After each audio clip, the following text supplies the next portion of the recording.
il faut que l'État sorte du capital d'Air France.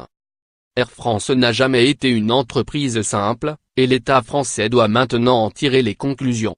Voici ce que Joseph Kessel écrivait de la toute jeune société, en 1938, dans sa magnifique biographie de Mermoz: « Il fallut prendre les directives de l'État.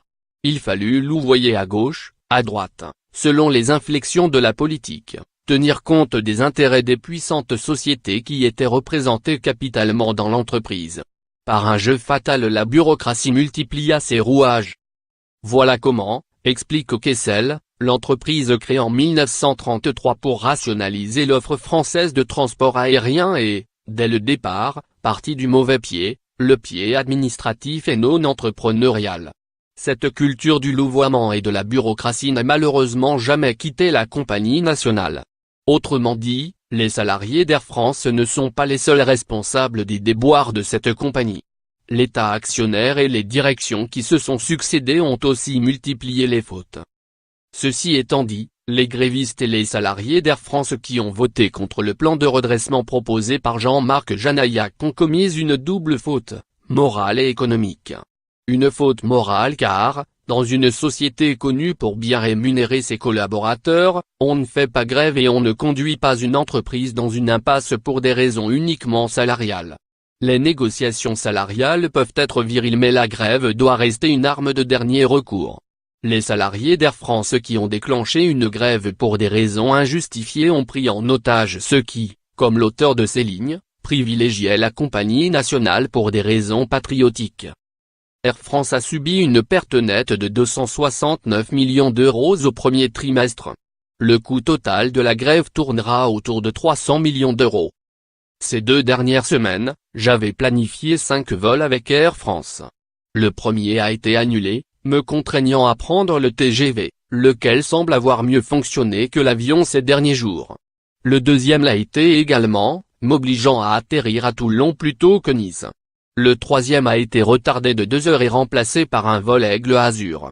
Le quatrième m'a contraint à revenir à Roissy plutôt qu'Orly. Un seul vol sur les 5 que j'avais acheté a fonctionné conformément à ce qui était prévu. Lire aussi, grève, le conflit se durcit à Air France. Je pose la question aux grévistes d'Air France, quel masochisme peut nous pousser à vous rester fidèles dans ces conditions? Savez-vous seulement qu'une compagnie comme EasyJet a considérablement développé son réseau ces dernières années en atteignant une qualité de service comparable à la vôtre quand elle n'est pas supérieure? Savez-vous que Norwegian développe ses liaisons transatlantiques à des prix modérés avec de superbes Boeing Dreamliner? La faute morale des grévistes se double donc d'une faute économique. Air France a subi une perte nette de 269 millions d'euros au premier trimestre. Le coût total de la grève tournera autour de 300 millions d'euros.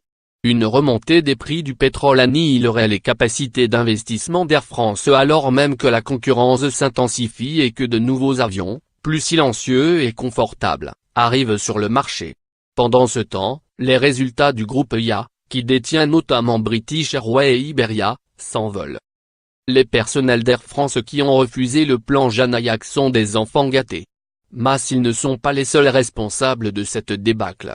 Leur management, pendant longtemps, a été exempt de toute vision stratégique, ne sachant rien faire d'autre que leur présenter des indicateurs de gestion à l'appel sans projet.